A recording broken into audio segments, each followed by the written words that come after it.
안녕하세요. 사연 읽어주는 연희입니다. 오늘 이야기는 길고 깊습니다. 그리고 듣다 보면 숨이 막히는 순간이 많을 거예요. 단순한 부부 싸움으로 시작해서 끝은 살인과 방화, 그리고 치밀한 연출이 얽히게 되는 이야기입니다. 저는 결혼한 지 13년이 됐습니다. 아이 없이 지내는 삶이었지만 그것 자체로 큰 불만은 없었어요. 겉으로 보기엔 평온하고 여유로워 보이는 부부였고, 친구들이나 주변 사람들은 두 사람 참 잘 어울린다는 얘기를 자주 했습니다. 하지만 그건 밖에서 본 모습이었죠. 집 안은 달랐습니다. 몇 년 전부터 남편과는 거의 대화를 나누지 않았어요. 필요한 말만 그것도 툭 던지듯. 식탁에 앉으면 시선은 각자 접시나 그 너머 TV로 향했고, 눈이 마주치면 오히려 불편하고 어색했습니다. 그런 공기가 몇 년씩 이어졌습니다. 부부라는 말이 무색할 정도로 그냥 한 지붕 아래 사는 낯선 사람. 저는 설렘도 애정도 웃음도 없었습니다. 그날은 유난히 남편이 늦었습니다. 저녁 7시쯤 퇴근한다고 했던 사람이 밤 12시를 넘겨서야 문을 열었죠. 연락도 없었고 변명도 없었습니다. 남편은 들어오자마자 아무 말 없이 신발을 벗고 곧장 욕실로 향했습니다. 평소에도 무뚝뚝했지만 그날은 이상하게 제 심장이 불안하게 뛰기 시작했습니다. 말로 설명할 수 없는 불길한 예감이었습니다. 그리고 그 순간, 고요한 거실 한쪽 소파 위에 던져진 남편 가방에서 부르르 하고 났지만 묵직한 진동이 울렸습니다. 처음엔 무시하려 했습니다. 그런데 진동이 멈추지 않고 연달아 울렸습니다. 간격도 짧았습니다. 마치 누군가 다급하게 연락하는 듯한 집요한 울림이었죠.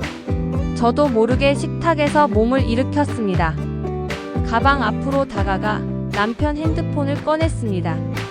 잠금 화면이 나올 거라 생각했는데 잠금이 풀려 있었습니다. 남편은 원래 지문 인식과 비밀번호를 동시에 설정해 두는 사람이었습니다. 직업 특성상 보안에 철저한데 그날따라 잠금이 없었다는 건 이상했죠. 화면을 내리자 처음엔 저장되지 않은 번호에서 온 스팸 문자들이 보였습니다. 대출 광고, 이벤트 안내, 그런 것들. 그런데 그 아래 제 시선을 붙잡는 것이 있었습니다. 사진. 임신 테스트기 사진이었죠. 희미하지도 않았습니다. 선명하게 두 줄이 찍혀 있었고 그 아래 짧은 문장. 우리 아기 생겼어요. 순간 숨이 목에 걸려 내려가지 않았습니다. 손끝이 부르르 떨렸고 머릿속이 하얘졌습니다. 남편이 다른 여자와 관계를 맺었고 심지어 아이까지 생겼다니. 욕실에서는 여전히 물이 싸하고 흐르고 있었습니다. 저는 숨을 가다듬으며 그 문자를 제 휴대폰으로 찍었습니다. 그리고 조용히 원래대로 가방 속에 넣었습니다. 몇 초 뒤 욕실 문이 열리고 남편이 나왔습니다. 오늘 너무 피곤하다. 나 먼저 들어가 잘게. 애써 아무렇지 않게 응 그래. 불은 내가 끌게. 라고 대답했습니다. 남편이 침실로 들어간 뒤에도 저는 식탁에 멍하니 앉아 있었습니다. 오래전부터 끝나가는 결혼 생활을 직감했지만 이런 식으로 무너질 줄은 몰랐습니다. 그날 밤 저는 결심했습니다. 지금 당장 따져봐야 부인과 거짓말이 돌아올 게 뻔했습니다. 대신 차분히 확실한 증거를 모으기로 했습니다. 남편이 깊이 잠든 걸 확인한 후 조용히 일어나 미리 준비해둔 차키를 들고 현관을 나섰습니다. 밤 공기는 싸늘했고 계단을 내려갈 때마다 발소리에 제 심장 박동이 겹쳐 들렸습니다. 지하 주차장은 절반쯤 불이 꺼져 있었고 차가 드문드문 놓여 있었습니다. 남편 차까지 걸어가면서 뒤를 몇 번이나 돌아봤습니다. 아무도 없다는 걸 확인하고 운전석 문을 열었습니다. 차 안은 은은한 술 냄새와 담배 냄새가 섞여 있었습니다. 블랙박스 본체를 찾는 동안 제 손끝이 떨렸습니다. SD 카드를 조심스럽게 빼내 주머니에 넣었습니다. 집으로 돌아와 현관문을 열었을 때 거실 불빛은 꺼져 있었지만 소파에 누군가 앉아 있었습니다. 심장이 덜컥 내려앉았습니다. 남편이었습니다. 어둠 속에서 말없이 저를 바라보고 있었습니다. 지금 어디 갔다 오는 거야? 낮고 서늘한 목소리였습니다. 억지로 미소를 지으며 편의점. 잠이 안 와서. 라고 대답했습니다. 그는 시선을 제 손으로 옮겼습니다. 저는 손에 쥔 SD 카드를 꽉 쥐고 있었습니다. 편의점에 갔다면 뭘 사왔어? 순간 숨이 막혔습니다. 아, 딱히 살 게 없더라고. 그는 고개를 끄덕이더니 자리에서 일어나 부엌으로 향했습니다. 물을 한 잔 따라 마시고 아무 말 없이 방으로 들어갔습니다. 작은 방으로 들어가 문을 잠갔습니다. 노트북을 켜고 블랙박스 영상을 재생했습니다. 차 안에서 낯선 여자 목소리가 들렸습니다. 아니, 2명이었습니다. 웃음소리, 술기운 섞인 대화, 그리고 들려오는 부적절한 소리들. 심장이 쿵쿵 뛰었습니다. 이건 완벽한 증거였습니다. 다음 날 아무렇지 않게 생활하며 흥신소에 연락했습니다. 남편 뒷조사 부탁드려요. 위자료 소송할 겁니다. 전화기 너머 목소리가 단호하게 대답했습니다. 알겠습니다. 사모님. 최대한 빠르게 확인해서 연락드리겠습니다. 한 달 후 결과가 도착했습니다. 두툼한 봉투 속에는 사진과 보고서가 들어 있었습니다. 남편과 함께 있던 여자들은 근처 술집 종업원들이었습니다. 사진 속 남편은 웃고 있었지만 제 눈엔 낯선 사람처럼 보였습니다. 저는 결과지를 식탁 위에 던졌습니다. 남편은 보고도 아무 말이 없었습니다. 그래, 이혼해줄게. 대신 조용히 끝내자. 재산은 안 나눠. 말 같지도 않은 소리였습니다. 좋은 차, 좋은 옷, 돈 펑펑 쓰던 사람이 하루아침에 빈털털이라니. 당신 돈 없다고? 그 말 내가 믿을 것 같아. 남편은 씩 웃으며 말했습니다. 믿기 싫으면 네가 알아봐. 나오면 가지든지. 그때부터 싸움이 시작됐습니다. 이혼 소송 준비 중 흥신소에서 전화가 왔습니다. 목소리가 묘하게 긴장되어 있었습니다. 사모님, 충격적인 소식이 하나 있습니다. 남편분이 살인사건 용의자였습니다. 숨이 멎는 줄 알았습니다. 내연녀가 얼마 전 죽었다는 겁니다. 그런데 남편은 알리바이로 풀려났다고 했습니다. 그 알리바이? 바로 제가 제출한 블랙박스 영상이었습니다. 내 손으로 그 사람 목숨을 살려준 셈이었죠. 머릿속이 어지러워 의자에 털썩 주저앉았습니다. 며칠 뒤 시어머니가 집으로 찾아왔습니다. 문을 닫기도 전에 합의 이혼 서류를 던지며 말했습니다. 도장 찍어. 아니면 가만 안 둔다. 손목을 비틀며 강제로 지장 찍게 하려던 그 손을 뿌리치고 저는 서류를 갈기갈기 찢었습니다. 아무리 협박해도 난 안 찍어요. 그날로 짐을 싸서 원룸으로 나왔습니다. 원룸 생활에 조금 익숙해질 즈음이었습니다. 그날은 변호사와 상담이 있어 아침부터 서류를 챙기고 있었죠. 문을 잠그고 계단 쪽으로 향했습니다. 엘리베이터를 타기 싫어 계단을 이용하려고 했습니다. 몇 걸음 내려가는데 등 뒤에서 딸칵 방화문 여는 소리가 들렸습니다. 순간 등골이 오싹해졌습니다. 뒤를 돌아볼 새도 없이 등 뒤로 강한 충격이 밀려왔습니다. 순간 몸이 앞으로 쏠리며 발을 헛디뎠고 계단 모서리에 부딪히며 그대로 굴러떨어졌습니다. 쾅쾅 몸이 부딪히는 소리와 함께 숨이 턱 막혔습니다. 머리가 어딘가에 세게 부딪히는 순간 시야가 흐릿해지고 귀에서는 이명이 울렸습니다. 눈을 떴을 때 천장이 보였습니다. 병원 침대 위였습니다. 머리는 띵하고 팔과 다리에 쓸린 상처가 있었습니다. 의사가 말하길 다행히 큰 골절은 없지만 뇌진탕 증상이 있어 며칠 입원해야 한다고 했습니다. 그날의 기억은 희미했지만 등 뒤에서 느껴진 밀림의 감각은 분명했습니다. 누군가 의도적으로 저를 민 겁니다. 그냥 넘어졌다고 생각되지 않았습니다. 입원 중이던 어느 날 병실 문이 살짝 열리며 낯선 여자가 들어왔습니다.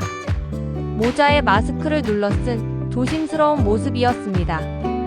그녀는 주변을 살피더니 제 침대 옆으로 다가왔습니다. 저 갑자기 찾아와서 죄송해요. 저는 강민수 씨랑 사모님 몰래 만났던 그 여자 동생이에요. 순간 숨이 턱 막혔습니다. 그녀는 언니 이야기를 꺼냈습니다. 언니는 임신할 수 없는 몸이에요. 그 임신 사진 거짓이에요. 그리고 남편분 절대 조심하세요. 그녀의 눈빛은 절박했고 목소리는 떨렸습니다. 머릿속이 더 복잡해졌습니다.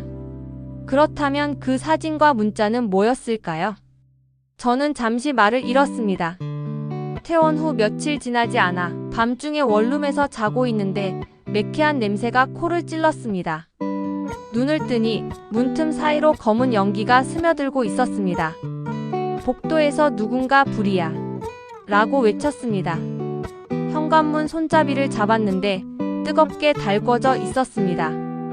문을 열 수 없는 상황. 순간 숨이 막히고 시야가 흐려졌습니다. 저는 베란다로 달려갔습니다. 아래를 내려다보니 4층 높이. 망설일 시간도 없었습니다. 심호흡 한 번, 그리고 몸을 던졌습니다. 떨어지는 순간 모든 소리가 사라졌습니다.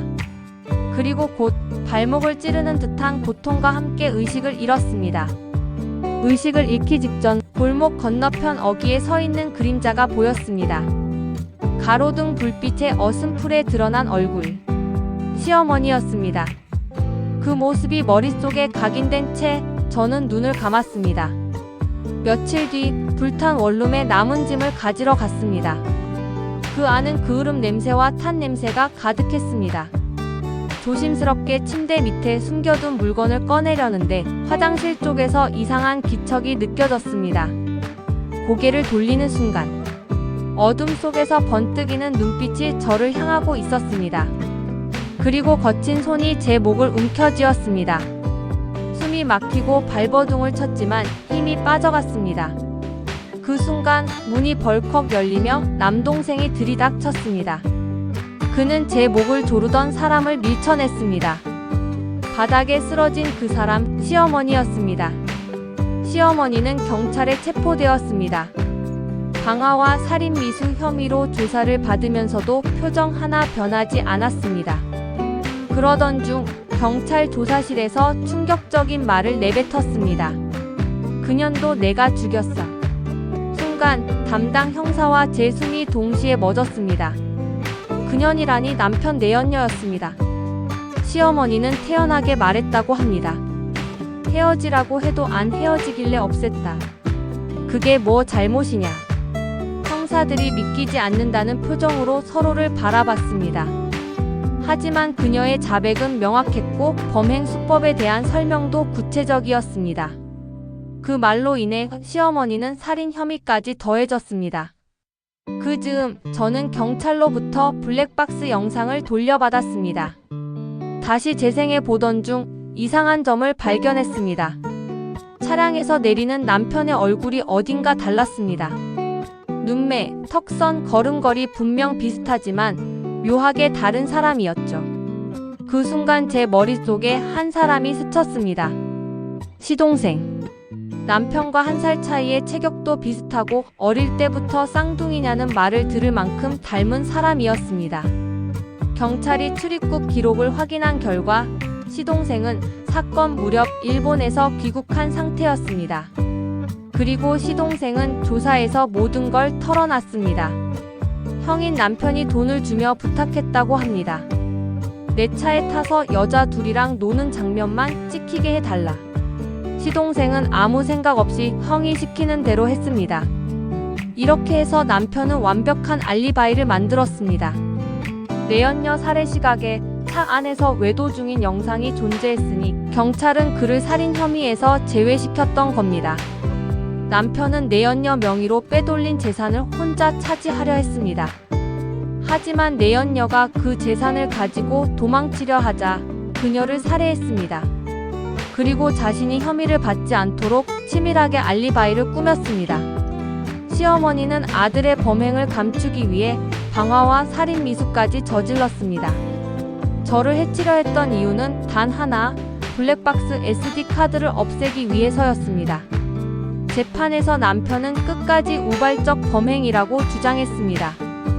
하지만 계획과 준비 과정, 그리고 알리바이 조작이 모두 드러나면서 법원은 남편에게 징역 20년을 선고했습니다.